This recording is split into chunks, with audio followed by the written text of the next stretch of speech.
Muito bem, meus irmãos, mais uma vez que a graça de Cristo esteja com vocês. Nós estamos caminhando aqui na nossa série de exposições sobre a membresia saudável e nós estamos chegando já quase no fim dessa caminhada sobre membresia e hoje eu quero estudar com vocês sobre a doutrina da salvação, ok? Esse tema tão importante, tão relevante para todos nós, mas que divide opiniões ao longo da história da cristandade. O termo soteriologia, que é o que você vai encontrar aí no telão, ele é um termo grego, né? Ele vem da língua grega e significa doutrina da salvação. Vem de duas palavras do grego, sotéria ou soteria, que quer dizer salvar, e logia, que quer dizer estudo. Então, a soteriologia é o estudo ou a doutrina da salvação, ok? A teologia, ela é um estudo bem amplo e bem denso. Não há como você estudar a teologia de uma forma macro, a não ser que você reparticione esse estudo da teologia. E é exatamente isso que a teologia sistemática ela fez. A teologia sistemática, ela reparticionou o estudo acerca de Deus e de sua relação com sua criação, com o universo. E, no geral, a teologia é o estudo acerca de Deus. Mas dentro desse, ou abaixo desse guarda-chuva da teologia, nós temos alguns estudos que são específicos, como, por exemplo, a bibliologia estuda acerca da Bíblia, a antropologia estuda acerca do homem, ou a doutrina do homem, a hamartiologia, o estudo acerca do pecado, ou a doutrina do pecado. Nós temos a cristologia, estuda acerca de Cristo, e assim vai até chegar a última, que é a escatologia, o estudo acerca das últimas coisas, ou as profecias acerca do tempo do fim. Nós estamos exatamente no estudo acerca da doutrina da salvação. E a minha pretensão é hoje caminhar com os irmãos nessa primeira parte, ou no primeiro momento, trazendo um pouco do histórico de toda a controvérsia que começou lá no século IV e ainda hoje é uma controvérsia que divide opiniões e que divide a cristandade. Não deveria dividir. Não deveria ser assim, mas infelizmente as pessoas elas não conseguem encontrar um equilíbrio, então elas acabam sempre radicalizando ou de um lado ou de outro nas questões, nas posições e nas suas convicções de fé, tá certo?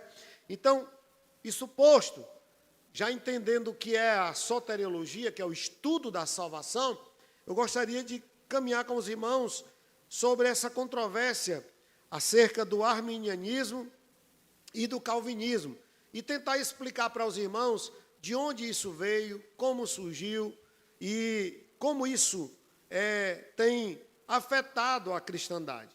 E eu já queria abrir um parênteses aqui para dizer que esse assunto ele não interfere na salvação. Ele não interfere não deveria interferir, inclusive, na comunhão do povo de Deus. Felizmente, as pessoas usam essas posições e elas vão para o extremo para dividir a comunhão do povo de Deus e não deveria ser. Eu já começo dizendo para os irmãos que eu sou um calvinista convicto, mas eu consigo dialogar muito bem com os irmãos arminianos, porque o que nos une é maior do que aquilo que pode nos dividir, nos separar, e nós não devemos usar essas posições como uma ferramenta ou uma arma para separar e para dividir. Não, nós não devemos. É lógico que todo cristão deve ter suas convicções, e essas convicções, elas devem guiar e nortear a nossa vida, mas nós não podemos usar essas posições para segregar para dividir ou para ferir os demais irmãos que pensam diferente. Assim como tem irmãos que não fecham na questão da soteriologia, da doutrina da salvação, nós temos irmãos também que não fecham no que diz respeito à doutrina do Espírito Santo. Eu tenho amigos, pastores, que são cessacionistas moderados. Eu sou um continuista moderado. E nós dialogamos muito bem, nós temos uma convivência muito harmoniosa. Da mesma forma, eu tenho amigos que são amilenistas, que são até dispensacionalistas, imagina só. Mas eu tenho, né? E nós conseguimos dialogar com muita harmonia, porque, no final, todos nós cremos na palavra de Deus, cremos na volta de Cristo.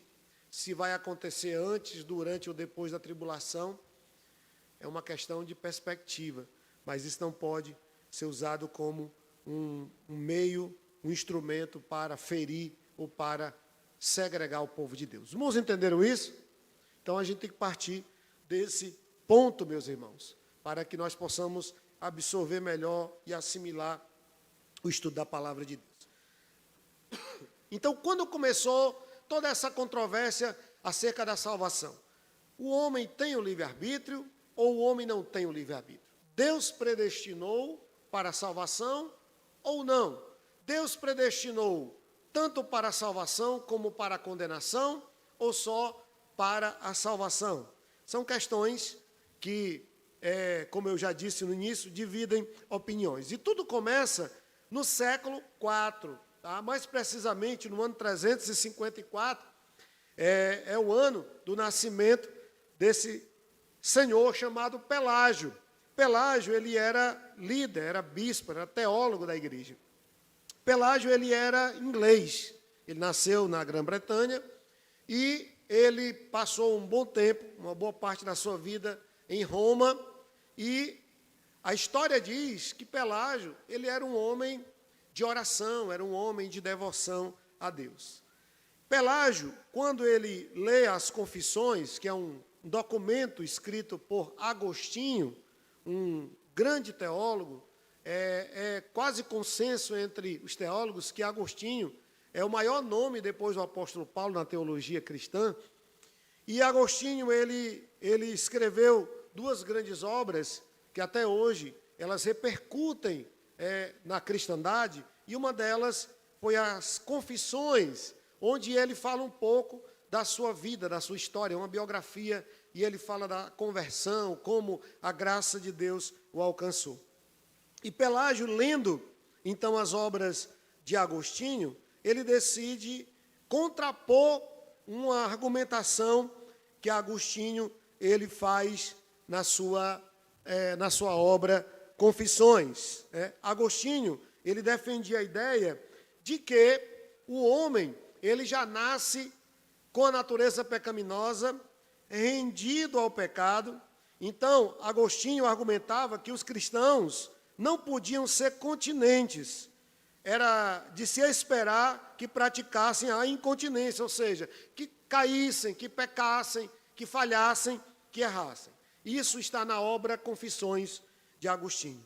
Pelágio, então, ele decide fazer uma releitura dessa argumentação de Agostinho, e ele escreve o livro da natureza.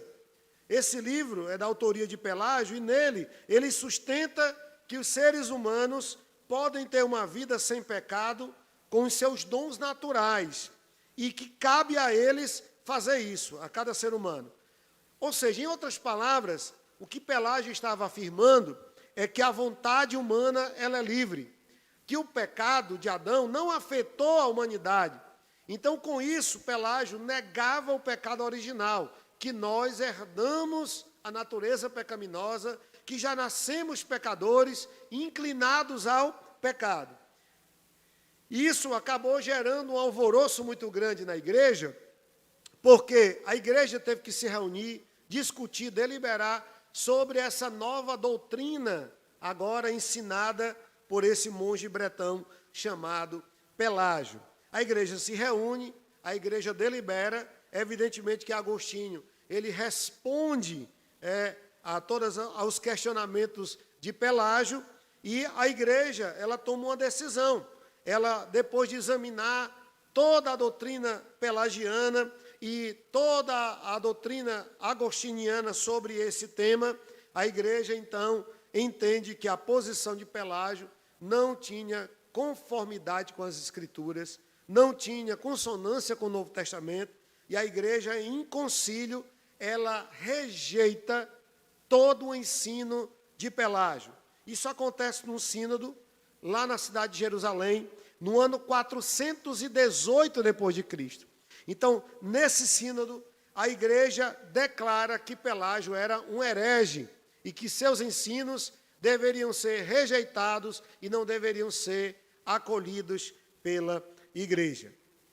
Quem é que contrapõe Pelágio? Como eu já citei agora há pouco, exatamente Agostinho. Agostinho, ele foi um dos mais importantes teólogos e filósofos dos primeiros séculos do cristianismo. Ele foi bispo de Hipona, e Hipona era uma cidade que ficava no norte da África.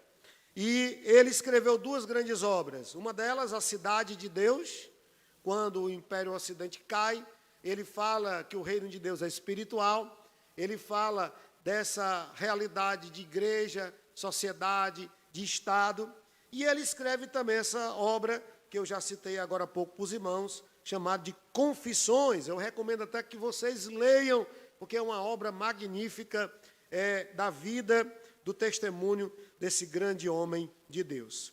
Agostinho, ele contrapõe Pelágio, ensinando que o pecado de Adão é herdado por todos os seres humanos, ou seja, o pecado original destruiu completamente a liberdade humana. Para Agostinho, algumas pessoas estavam predestinadas por Deus a serem salvas por um decreto eterno e soberano que não se baseia na vontade e nem nos méritos do homem. Essa graça salvadora que Deus concede é irresistível e infalivelmente resulta na conversão. Deus também concede àqueles que salva o dom da perseverança, para que nenhum dos escolhidos de Deus possa se afastar ou cair da graça. Então perceba que na argumentação de Agostinho, nós já temos alguns pontos das doutrinas da graça, da fé reformada. Ele fundamenta o seu argumento na verdade de que o homem é incapaz de se salvar, que o homem já nasceu comprometido pelo pecado, que o homem já nasceu inclinado ao pecado.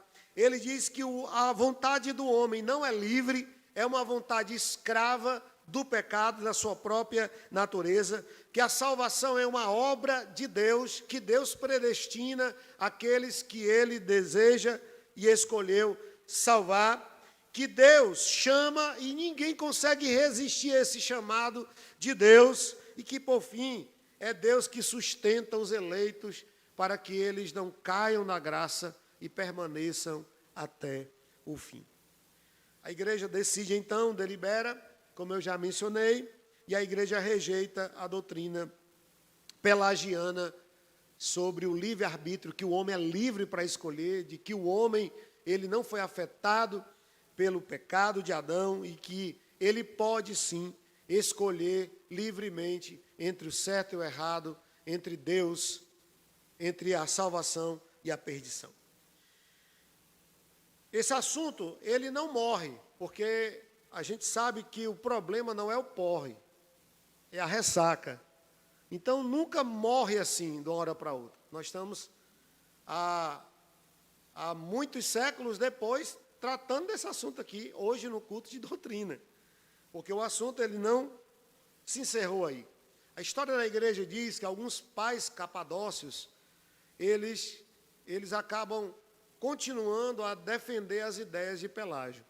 E ela não morre totalmente. E essa doutrina, chamada de doutrina pelagiana, ela ressurge 12 séculos depois. Então, no século XVI, essa doutrina ela ressurge com um outro filósofo e teólogo chamado Erasmo de Roterdã. Erasmo, ele era um católico, ele sempre foi católico, só que ele é contemporâneo de Martinho Lutero.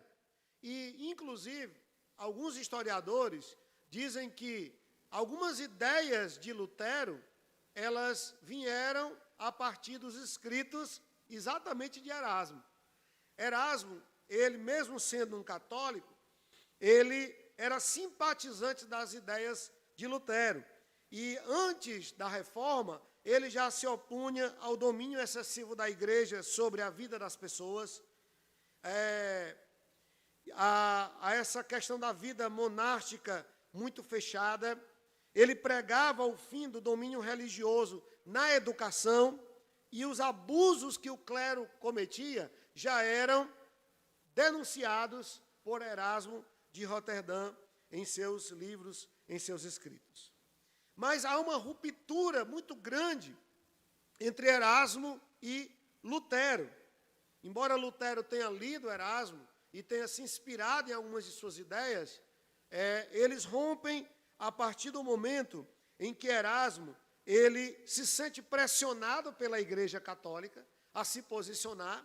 A Igreja percebe que ele flertava com o protestantismo, e então o Papa e a Igreja acaba pressionando Erasmo a se posicionar. E ele, então, apresenta uma posição moderada, né? Ele apresenta uma posição que buscava encontrar ali um meio termo entre o pelagianismo e entre a posição agostiniana da depravação total versus livre-arbítrio, tá? E, em 1524, no auge da Reforma Protestante, Erasmo, ele elabora uma obra que em latim é De Libero Arbitrio, né? Da vontade livre. E ele afirma nessa obra que o homem é salvo pela graça, sim, mas o homem coopera com essa graça para a salvação. Então perceba que Erasmo, ele não defende com toda a propriedade as ideias de Pelágio, porque Pelágio negava o pecado original, mas Erasmo, ele defende o livre-arbítrio, dizendo que a graça de Deus, ela, de certa forma, essa centelha da graça de Deus que ficou no homem, mesmo depois da queda, ela permite, ela habilita o homem a ter uma escolha livre, a ter o livre-arbítrio. Então, ele tenta conciliar as duas posições, tanto da realidade do pecado, da natureza pecaminosa, como também do livre-arbítrio, ok? Erasmo, além de ser um dos primeiros humanistas, né, ele é conhecido na história como o pai do semipelagianismo. Então, nós temos aí uma evolução, mas na mesma linha que Pelágio defendia. Martinho Lutero, ele contrapõe Erasmo, e aí nós temos uma ruptura muito grande entre Erasmo e Lutero, porque no ano seguinte, em 1525, Lutero ele responde a Erasmo com a obra De Servo Arbitrio, ou, em português, Nascido Escravo. Esse é um livro de Lutero muito interessante, muito intrigante, onde Lutero, ele, nessa obra, defende a verdade que o homem já nasceu escravo. Escravo dos seus desejos, escravo da sua vontade, que o homem é incapaz de vencer por si mesmo, por sua natureza, o pecado, se a graça de Deus não operar na sua vida, não operar no seu coração. Então, nessa obra, Lutero defende a tese de que a vontade humana é escrava do pecado e incapaz de buscar a salvação sem a intervenção divina. Esse debate é um dos marcos mais significantes da Reforma Protestante, colocando em lados opostos dois dos maiores pensadores da época em torno de questões centrais da teologia cristã, como o livre-arbítrio, a salvação e a soberania de Deus. Para Lutero, depois da queda, o homem é escravo da sua própria vontade. Seu ponto de partida era a convicção de que o pecado original, defendido no IV século por Agostinho, ele corrompeu completamente a natureza humana, tornando-a incapaz de qualquer ato que contribuísse para a própria salvação. A obra de Lutero, ela defende 3 doutrinas reformadas que até hoje nós corroboramos e repercutimos. Que doutrinas são essas? Primeiro, a incapacidade humana. Após a queda, o ser humano está dominado pelo pecado, sendo incapaz de, por si só, escolher o bem ou se voltar para Deus. Segundo, a soberania de Deus. Para Lutero, defender o livre-arbítrio seria um insulto à glória, onipotência e onisciência de Deus. Se o homem, segundo Lutero, pudesse decidir sobre sua salvação, Deus não seria o soberano absoluto sobre toda a criação. E por fim, em terceiro lugar, nós temos a salvação monergista. Então, primeiro, a incapacidade humana, ou seja, a depravação total, a soberania de Deus na salvação, o homem não coopera, porque toda a glória é de Deus, e por último, o monergismo. Essa palavra monergismo é um termo que significa que a salvação é operada única e exclusivamente por Deus. E essa posição, ela contrasta o sinergismo, que é uma posição arminiana em que o homem coopera com a salvação, que ele responde e ele participa desse processo de salvação. O monergismo defende que a salvação é obra exclusiva de Deus. É Ele quem unilateralmente muda o coração da pessoa e a capacita para o bem. O ser humano não escolhe entre o bem e o mal, pois é naturalmente dominado pelo mal. Então, são essas as doutrinas defendidas por Lutero que contrapõem a posição de Erasmo de Roterdã. Pouco tempo depois, meus irmãos, surge então um outro grande nome da fé reformada, chamado João Calvino. João Calvino, ele nasceu na região francesa da Picárdia, ele era francês, e inicialmente Calvino ele estuda para ser um sacerdote católico, um padre católico. Seu pai era ali um dos assessores do bispo ali na França, e então ele tinha acesso ao estudo, né? E ele começa a estudar para ser um padre católico. Só que o pai dele rompe com o bispo e o pai decide que ele deveria mudar de estudo, ele deveria estudar direito, e ele então muda para o curso de direito, para a faculdade de direito. Durante esse período em que ele estava estudando direito, ele acaba sendo muito influenciado por um dos seus professores, que já era protestante, porque o movimento da reforma também chega na França através dos huguenotes, que são muito perseguidos. A França era muito católica na época, assim como a Espanha, e os huguenotes, ou os protestantes, eram extremamente perseguidos. Mas existiam protestantes em várias alas e segmentos da sociedade francesa.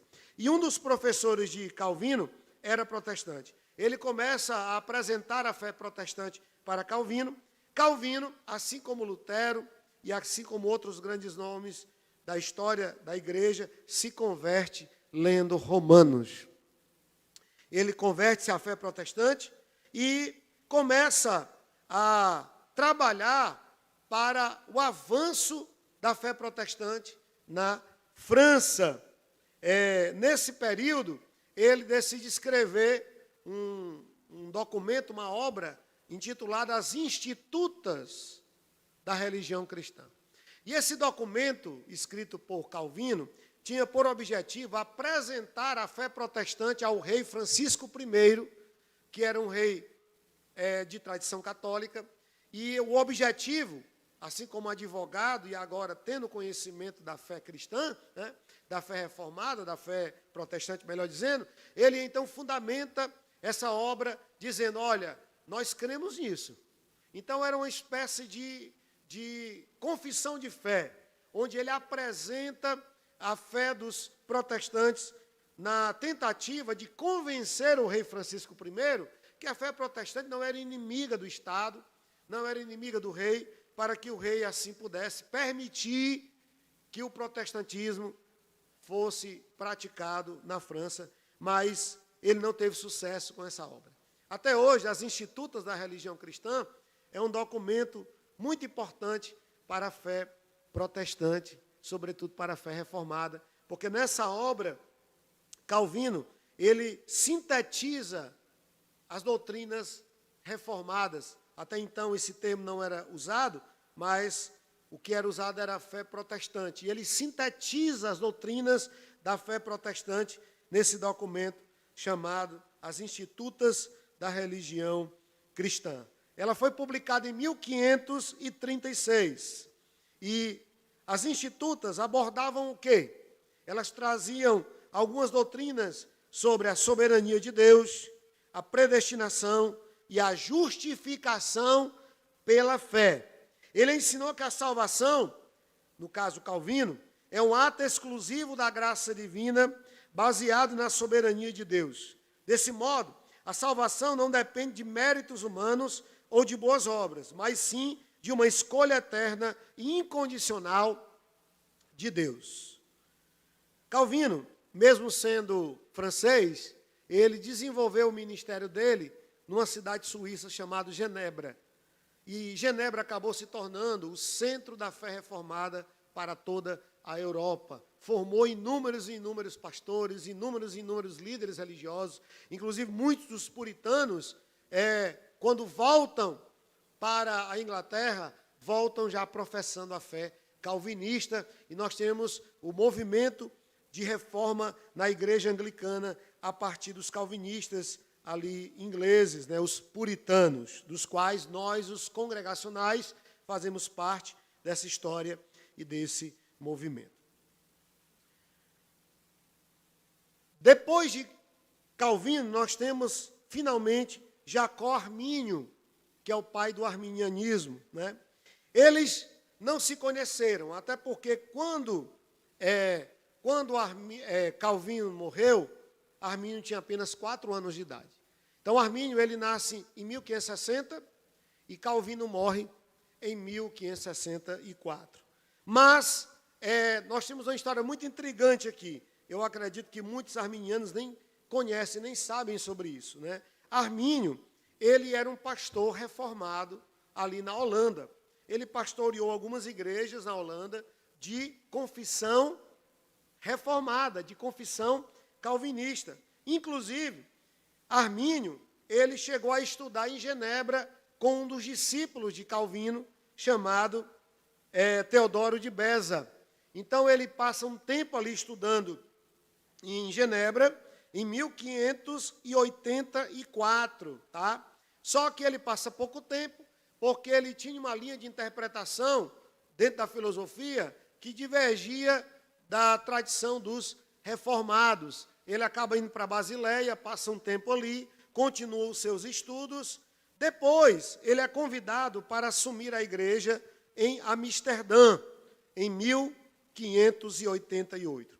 E lá, nesse período em Amsterdã, ele começou a divergir das doutrinas reformadas. E, na época, foi considerado como um teólogo heterodoxo. Por quê? Porque ele começou a confrontar algumas confissões que já existiam na época e que regiam a fé reformada, como a confissão belga e o catecismo de Heidelberg. Ele é confrontado, ele enfrenta algumas oposições em Amsterdã, mas ele acaba assumindo, então, um cargo na Universidade de Leiden. Anos depois, ele acaba se tornando professor da Universidade de Leiden, e aí nós temos um período de maior embate entre Armínio, suas ideias, sua teologia e a teologia reformada, a teologia calvinista. Para Armínio, a predestinação incondicional parecia dura demais, pois não deixava espaço para o livre-arbítrio humano no processo de salvação. Assim, ele passou a defender uma eleição condicional. Então, Armínio nunca negou a predestinação, nunca negou a eleição, só que ele entendia que a eleição ela estava baseada na presciência de Deus, numa fé prévia, numa graça preventiva, ou preveniente, como é chamado. Segundo Armínio, Deus elege para a vida eterna aqueles que responderão em fé à oferta divina de salvação. Deixa eu explicar melhor para você entender. Na perspectiva de Armínio, Deus, sabendo do que vai acontecer, Deus conhecendo o futuro, sendo onisciente, então ele predestina, ele elege aqueles que ele sabe que crerão em Deus e que morrerão salvos em Cristo Jesus. Perceba que ele tenta também fazer aí uma posição mediana entre os extremos que existiam naquela época. E deixa eu abrir um parênteses rápido aqui para dizer para os irmãos que a Holanda, que é o berço aqui dessa controvérsia arminiana e calvinista, ela, na época, era um caldeirão efervescente, porque a Holanda estava em conflito com os católicos e também com algumas interferências espanholas lá. E os espanhóis eram católicos. Então, acaba que os arminianos foram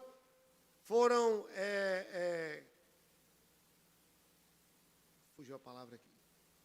Eles foram identificados como inimigos da pátria, da Holanda, porque eles defendiam ideias um pouco parecidas com as católicas no que diz respeito à salvação. Lembrando que os católicos até hoje são pelagianos, então Armínio ele defendia uma posição muito parecida com a posição de Pelágio. Ele não negava o pecado original, Armínio não negava a depravação total, ele não negava, mas ele não aceitava a eleição incondicional, ele não aceitava o sacrifício particular, que Cristo tivesse morrido apenas pelos eleitos, e ele também não aceitava a graça irresistível. Eram 3 pontos que Armínio ele não cria, não concordava.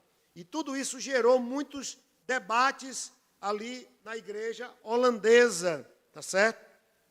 Em 1603, ele, ao tornar-se professor da Universidade de Leiden, então nós temos o agravamento dos conflitos entre Armínio e os calvinistas. E aqui nós temos um professor chamado Francisco Gomarus, que era calvinista, que era discípulo de Teodoro de Beza. Um outro parênteses que eu preciso abrir é explicar para os irmãos que o calvinismo praticado nessa época, nesses Países Baixos, na Europa, eles eram um calvinismo que hoje é chamado de hipercalvinismo. É o que é chamado hoje na teologia de supralapsarianismo. É um calvinismo que defende, que prega a dupla predestinação, que Deus predestinou uns para o céu, outros para o inferno, que defende a ideia de que Deus criou o mal, Deus é o autor do mal. Então, essas posições, na perspectiva de Armínio, eram posições extremadas, muito duras, e ele se propõe a apresentar uma via média, uma linha alternativa, dizendo que Deus não é o autor do mal, que Deus não predestina ninguém para o inferno. E como é que ele faz isso? É aqui onde nós temos o equívoco, né? Pelo menos na minha perspectiva. Ele, para defender Deus de ser o autor do mal, ou de ser injusto por lançar as pessoas no inferno, escolher que as pessoas vá para o inferno, ele acaba apresentando a doutrina da eleição condicional. Então, na perspectiva de Armínio, Deus, ele habilita o homem com a graça prévia para restaurar parte do arbítrio do homem, para gerar fé no coração do homem, para que o homem escolha, né? Ele tem a habilidade, a capacidade de escolher. Armínio, ele morre envolto em muitos discursos, polêmicas e debates. Ele não conseguiu avançar muito na sua teologia, e ele morre em meio a toda essa efervescência teológica e eclesiástica na Holanda. Depois da morte dele, ele morre em 1609. Né? Então, depois da morte dele, um ano depois, nós temos o movimento dos remonstrantes. Tá? Então, o que foi a remonstrância? Foram os discípulos de Armínio que articularam formalmente as ideias de Armínio em um documento que ficou conhecido como remonstrância. Em outras palavras, era uma declaração de sentimentos, né? Era um documento teológico apresentado aos Estados Gerais da Holanda e dos Países Baixos, e isso aconteceu no ano de 1610, um ano depois da morte de Armínio.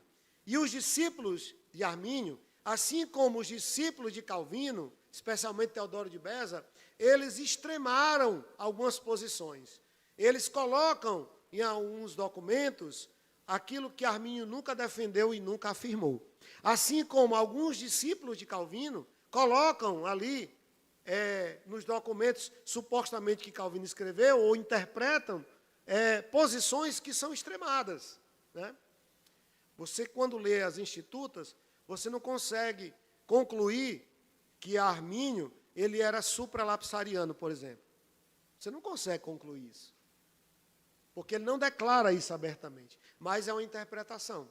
Então, as posições extremadas, elas eram uma realidade na Holanda, nesse período e nessa época, no século XVII. Tá certo? Após a morte de Armínio, então os seus discípulos, né, seus alunos, reúnem os seus escritos, elaboram esse documento, chamado de remonstrância, mostrar novamente, apresentar novamente, e apresenta, então, ao parlamento holandês, à Igreja da Holanda. O documento, ele era composto por 5 pontos, conhecido como factos, né? Que é uma palavra em inglês, na verdade é um acróstico, quer dizer fatos, né? Então, factos é um acróstico que forma os 5 pontos do arminianismo. E esses 5 pontos são compostos como? Primeiro, livre-arbítrio. Embora a humanidade, segundo os remonstrantes, tenha sido corrompida pelo pecado, a graça de Deus capacita as pessoas a escolherem crer em Cristo. Segundo ponto, predestinação condicional. A eleição para a salvação é baseada no pré-conhecimento de Deus. Ele escolhe aqueles que ele sabe que de antemão irão exercer a fé. Terceiro ponto, expiação universal. Cristo morreu por todos os seres humanos, mas o sacrifício só é eficaz para aqueles que creem. Quarto ponto, graça irresistível. A graça de Deus é poderosa, mas o ser humano tem a capacidade de resistir e rejeitar o chamado divino. Último ponto, queda da graça. A salvação não é necessariamente garantida para sempre. Um crente pode se afastar da fé, eles chamam isso de apostasia, e perder a salvação. Então, esse documento é apresentado à igreja holandesa, e a igreja decide, então, examinar o documento, e os calvinistas, os discípulos de Calvino, decidem, então, a partir do factos, apresentar uma posição que seria a posição calvinista, tá? E essa posição, ela é conhecida na história como a tulipe, ou tulip, né? Por que tulipe, ou que é a tulipa, que é uma flor, né? Porque a tulipa, ela era o símbolo da Holanda, né?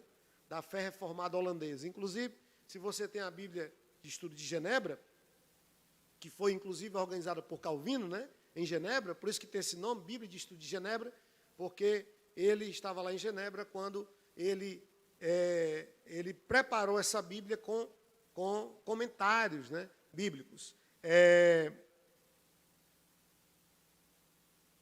Me perdi aqui, ó. Sim, então a tulipa, ela era o símbolo, né, da Holanda, da fé reformada na Holanda. Por isso que o acróstico reformado é a tulipa, né? Tá certo? Então, a igreja se reúne num sínodo na cidade de Dordt, ficou conhecido como o Sínodo de Dort, né? Para discutir sobre essa posição e chegar a uma conclusão. Se a igreja adotava o factos, que eram os 5 pontos do arminianismo, que defendia o livre-arbítrio, ou a igreja continuava mantendo-se fiel à posição calvinista da tulipe agora.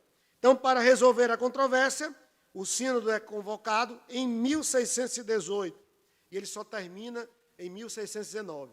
Né?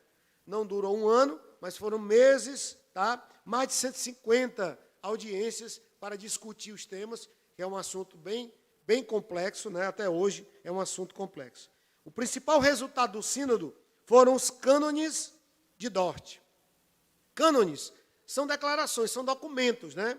Uma declaração doutrinária que rejeitava os 5 pontos da remonstrância, estabelecia a posição calvinista conhecida como doutrinas da graça e representada pelo acróstico TULIP, ok? Então a gente vai ficar hoje por aqui, meus irmãos, porque hoje foi só um panorama histórico para você entender de onde veio, como se desenvolveu todas essas discussões, todas essas questões que envolvem a doutrina da salvação ou a soteriologia.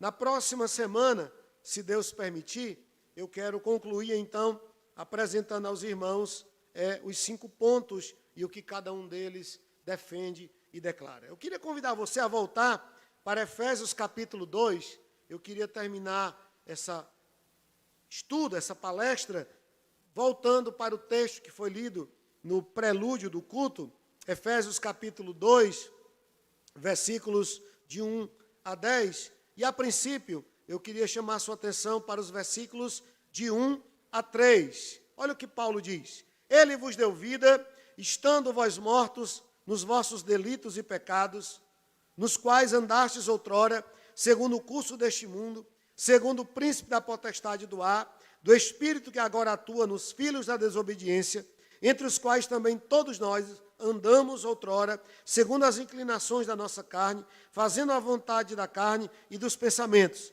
E éramos, por natureza, filhos da ira, como também os demais. Então, perceba que Paulo, ao escrever essa carta à igreja em Éfeso, ele apresenta 3 aspectos do plano da salvação. Primeiro, ele fala da condição de cada ser humano antes de Cristo ou sem Cristo. Como é o ser humano sem Cristo, fora de Cristo?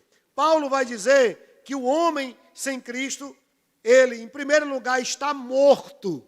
Ele vai dizer isso no versículo 1. Ele nos deu vida, estando vós mortos nos vossos delitos e pecados. Então, Paulo declara que o homem está espiritualmente morto. Ele não tem como ir a Deus, ele não tem como se converter, ele não tem como crer, porque o morto não pensa, o morto não sente, o morto não crê. Então, a primeira grande obra que Deus fez em nós foi a regeneração. Ele nos deu vida, para depois crermos, nos arrependermos e nos convertermos. Então, perceba que o estado do homem fora de Cristo é de morte. Mas Paulo vai adiante. No versículo 2 ele diz que além de mortos, nós éramos escravos do pecado, nos quais andastes outrora, segundo o curso deste mundo, segundo os príncipes da potestade do ar, do espírito que atua agora nos filhos da desobediência. Além de mortos de Deus, agora somos alvo do seu amor, da sua graça, da sua bondade. E isso é uma exaltação. Não existe uma posição mais exaltada para o ser humano do que ser reconhecido como filho de Deus, meus irmãos. Do que ser amado por Deus. Do que ser alvo da sua graça e da sua misericórdia. Essa é a maior posição que alguém pode galgar nessa vida. Que dinheiro não tem como compensar. Que poder, riqueza e reconhecimento humano não tem como pagar. É saber que Deus escolheu nos salvar, porque Ele nos amou. E isso é exaltação. Se estávamos no lamaçal, no abismo do pecado, debaixo da ira de Deus, agora Ele nos tirou de lá, e Ele nos promoveu a status de filho, de amado de Deus. A palavra assentar é uma das grandes palavras aqui dessa epístola, porque ela indica a posição que temos em Cristo. E o que é que Paulo quis dizer com assentar? E ele nos fez assentar nos lugares celestiais em Cristo Jesus. Significa que a posição que temos em Cristo agora é de participantes de uma redenção consumada. Embora Ele não tenha voltado ainda e temos sido glorificados, mas um dia nós seremos glorificados, totalmente redimidos. E há uma quarta ação de Deus aqui na redenção. Ele ama ele vivifica, ele exalta, e no versículo de número 7, diz que ele guarda. Olha o que o texto diz: para mostrar nos séculos vindouros a suprema riqueza da sua graça em bondade para conosco em Cristo. Ou seja, já a expressão nos séculos vindouros mostra que estamos seguros em Cristo. Paulo está falando de algo futuro, mas ele está dando a certeza de que no futuro nós estaremos com ele lá. Isso significa dizer que no presente nós jamais iremos nos perder, que estamos seguros, que ele nos salvou e ninguém poderá, como o próprio Senhor Jesus disse em João 10, ninguém poderá nos arrebatar de suas mãos. É uma certeza bendita, meus irmãos. E eu concluo dizendo que Paulo termina esse trecho, essa perícope, ele termina apresentando o propósito da salvação. Então, primeiro, ele mostra a realidade do homem sem Cristo. Segundo, ele mostra o que Deus fez por nós. Terceiro e último, ele mostra a nossa nova identidade e por que nós fomos salvos. Versos de 8 a 10. Porque pela graça sois salvos, mediante a fé, e isso não vem de vós, é dom de Deus, não de obras para que ninguém se glorie, pois somos feitura dele, criados em Cristo Jesus para boas obras, as quais Deus de antemão preparou para que andássemos nelas. Antes de apresentar o propósito da salvação, o apóstolo reforça que a origem da salvação é o quê? A graça de Deus. Porque pela graça sois salvos. O plano da salvação, nas palavras do apóstolo Paulo, ele não termina com a nossa segurança no céu.